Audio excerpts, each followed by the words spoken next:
mga ganun na receive nyo, modus yun. Naranasan nyo na rin bang ma-scam? Yan ang pag-uusapan natin ngayon. Kaya sa mga hindi pa nakakilala sa akin, ako nga pala si Marian Sigiyaw-Yaw. Pero bago natin pag-usapan yan, hayaan nyo muna ako magkwento.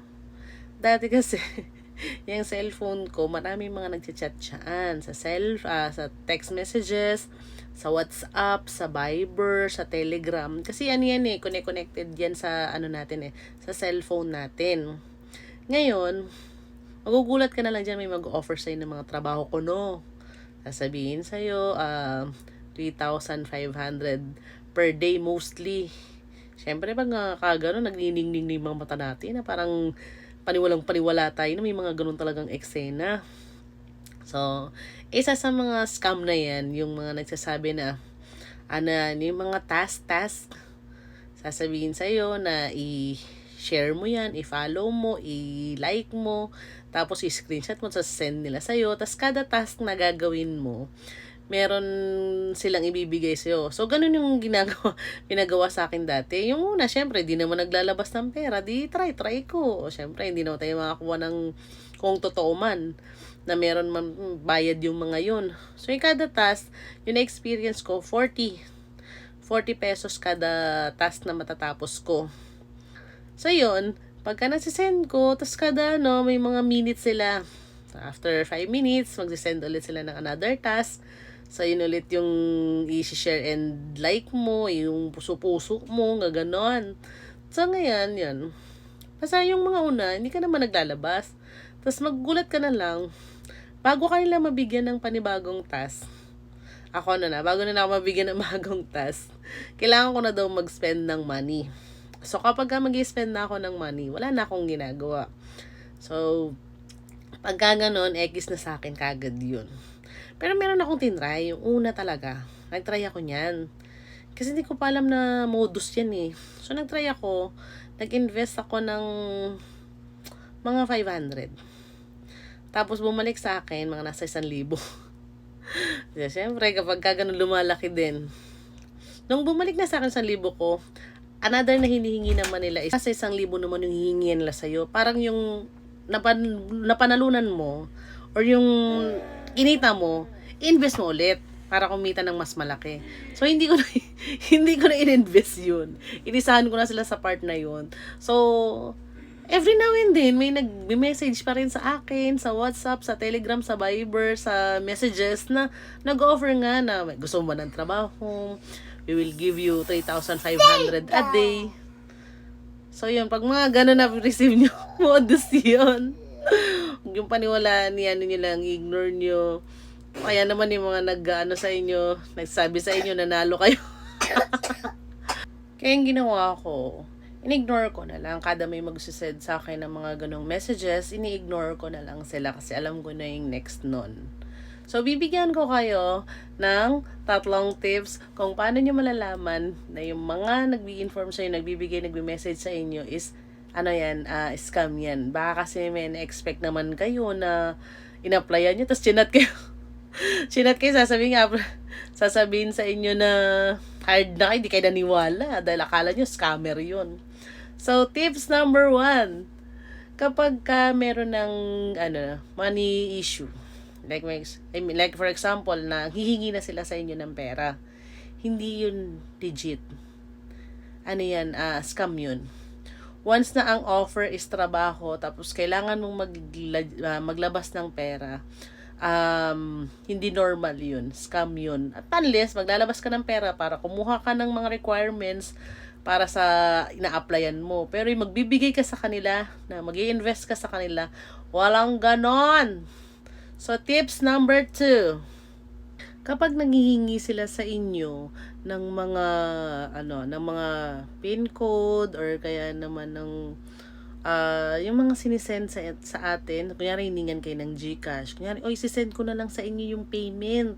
Send mo sa akin yung GCash mo para may send ko sa iyo yung sahod mo. Kuno. So kapag sasabi sa iyo, send mo sa akin yung yung PIN code na nag-send yan sa'yo. Scammer yan. Huwag yung paniwalaan yan. Kasi, kung talagang isisend nila sa atin, yung sinasabi nilang bayad nila sa ating kuno, hindi nila kakailanganin yung mga authentic messages na sisend sa atin. Kasi atin lang yan.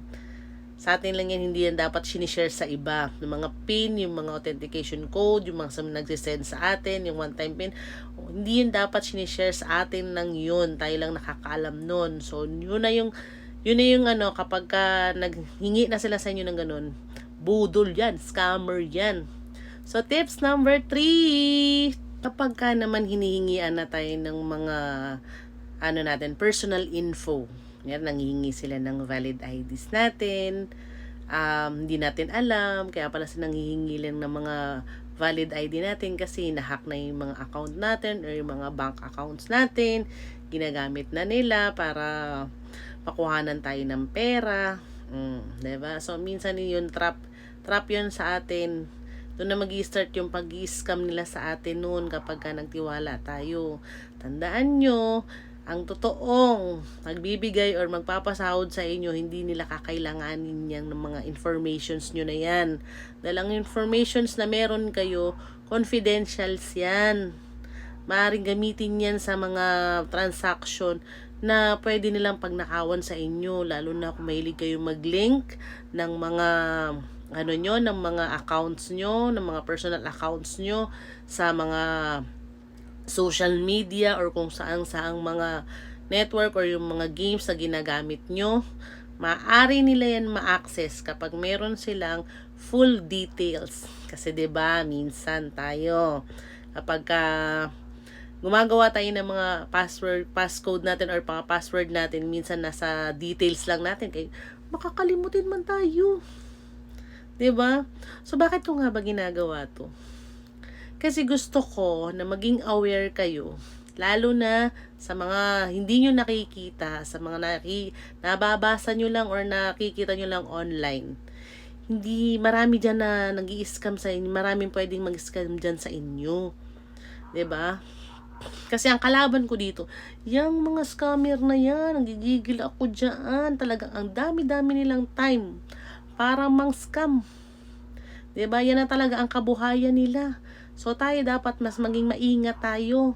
Dapat, sinusuri natin talaga lalo yung mga pinagsasabi nila sa atin. Huwag natin pag-aksayan ng panahon. Sabihin sa inyo, meron sa inyo na pumunta ka dito, i-claim mo dito yung mo. Bigay ko sa yung price mo, ipaloadan mo muna ako. Budol yan. So, marami mga schemes yan, mga yan. Marami silang mga pamamaraan. So, kaya tayo dapat maging aware tayo at yung iba kasi ang dami na kasing nabudol sa mga ganyan na marami namin mga nabalita na yan dyan, nakita-kita ko na yan mga scheme nila, yun nga sinasabi ko sa inyo, yung mga task scheme na yan, madami na yung nabudol dyan, diba? Tapos yung mga manang nagpapaload ko, no, sabihin send mo muna sa akin tong load kaya para ma-send ko siya ang cash price mo, bigay nga silang cash price, so wala silang pan-load, meron bang ganun? Diba? Kaya samahan nyo ako dito sa page ko na to, dyan sa Income Squad, para pag-usapan natin yan. Kung meron kayong gustong ipa-legit check, marami tayong pwedeng, dyan, matulungan. I mean, marami kayong pwedeng pagtanungan para malaman kung yung makausap nyo ay legit yan. Maraming salamat sa sumubaybay ng video na ito. Kung nagustuhan nyo ito, please like and share this video. At always remember, choice natin na maging happy. Bye-bye.